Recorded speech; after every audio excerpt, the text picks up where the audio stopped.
Hi విను. Urban flooding ఇది ఈ మధ్య తరచుగా వింటున్న మాట ఏంటంటే మన వీధిలోంచి నీళ్ళు రావడం, రోడ్స్ అని నిండిపోవటం, మన ఊరు నిండిపోవడం, పీకల ఎత్తు వరకు నీళ్ళు రావటం, కొన్ని సందర్భాల్లో మునిగిపోవడం. దీనికి కారణం ఏంటంటే వర్షం భారీగా పట్టమే కాదండి, మన బాధ్యత, మన తప్పిదం కూడా ఉందండి. ఏం లేదండి, మనం సరదాగా దాహం వేసినప్పుడు తాగుతాం చూస్తారా ఈ ప్లాస్టిక్ బాటిల్స్, ఇది ఒక కారణం. అనేక కారణాలు ఒక కారణం. కర్ణుడి చావుకి అనేక కారణాలని చెప్పినట్టు ఒక కారణం ఇది. ఏంటో చెప్తాం. సో ఏంటంటే ఇది తాగేసి మనం ఏం చేస్తాం, ప్రాపర్గా డిస్పోజ్ చేయం. ఏం చేస్తాం, మనం విసిరేస్తాం.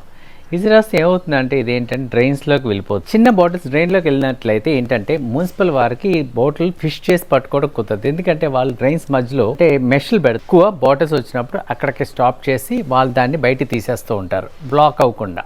ఈ చిన్న బాటిల్ ఆ మెష్లో దాటుకుంటూ పోవడం వల్ల ఏమవుతుందంటే ఇది వెళ్ళిపోయి రోడ్డు కింద ఉండే ఆ డ్రైన్స్లోకి, తుమ్ముల్లోకి, కల్వర్ట్స్లోకి వెళ్ళిపోయిన తర్వాత ఏం చేస్తుంది, డ్రైన్ని బ్లాక్ చేసి ఎక్కువ అన్నప్పుడే వాటర్ని స్టాగ్నేట్ చేస్తుంది. స్టాగ్నేటెడ్ వాటర్ ఏమవుతుందంటే ఓవర్ఫ్లో అవి మన వీధిలోకి రావడం, రోడ్డు మీదకి రావడం, తర్వాత ఇంట్లోకి రావడం జరుగుతుంది. దీన్ని ప్రాపర్గా డిస్పోజ్ చేయండి. చూసారా, ఒక చిన్న బాటిల్ జీవితాలను పాడు చేస్తుంది.